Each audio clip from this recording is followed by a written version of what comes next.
So recently in Jerusalem, there was a stoning of a man in Arnon Hanetziv, that is in southern Jerusalem, as he was walking home from his Rosh Hashanah services from the synagogue.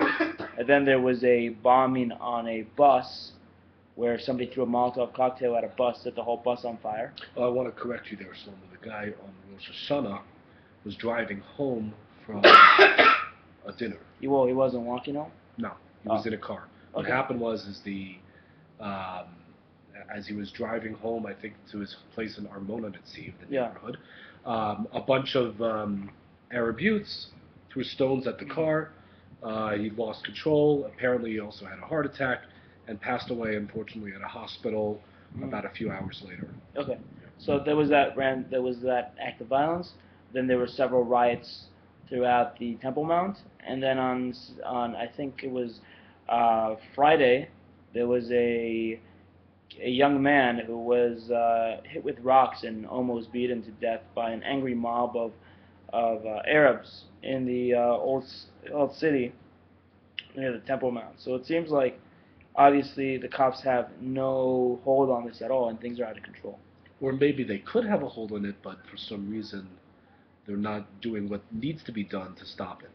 So I think what should be done is basically they should have more police presence, have more undercover, have more cameras, so people don't keep getting hurt about this stuff, and have harsher penalties for people that do this kind of violence. Well, interestingly enough, they did start the first beginning of readings in the Knesset of a bill that would really increase the penalties for terrorists and pretty much de-incentivize terrorism, and also I think penalties for families of terrorists as well.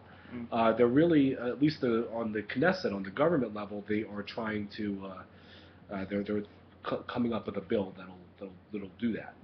But I will say that a lot of this sounds like in the direction of a police state. So is that what needs to be done to stop this? Well, it's obviously a police state is a little bit of an exaggeration. A police state is where the police have complete control of everything, and that anyone that talks against the police, it's like a totalitarian state. We're not talking about that. We're just talking about more police presence so that people's civil rights are being protected and nobody's being, hurt or killed, like what happened in Hebron. Nowadays, there are no one that's being killed in Hebron because there's a huge police and army presence there, which wasn't there about 10 years ago when people were being killed off.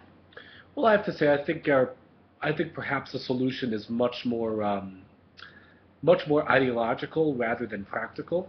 A lot of the violence that has happened has actually been directed in the last week or so has been directed at Jews who are on their way to the Western Wall, which is right by the Temple Mount, to pray.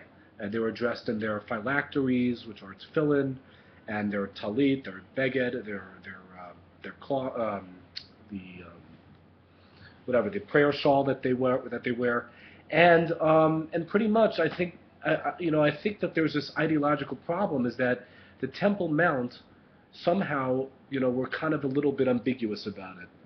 What are we doing in Jerusalem? Maybe perhaps if we explained fully outright, not just to our Arab neighbors, but to the whole world, why the Temple Mount is important to us and why it is our holiest site, maybe that ideological shift or that could probably clear things up. It is important, but most of our leaders, Jewish leaders, don't agree we should be up there.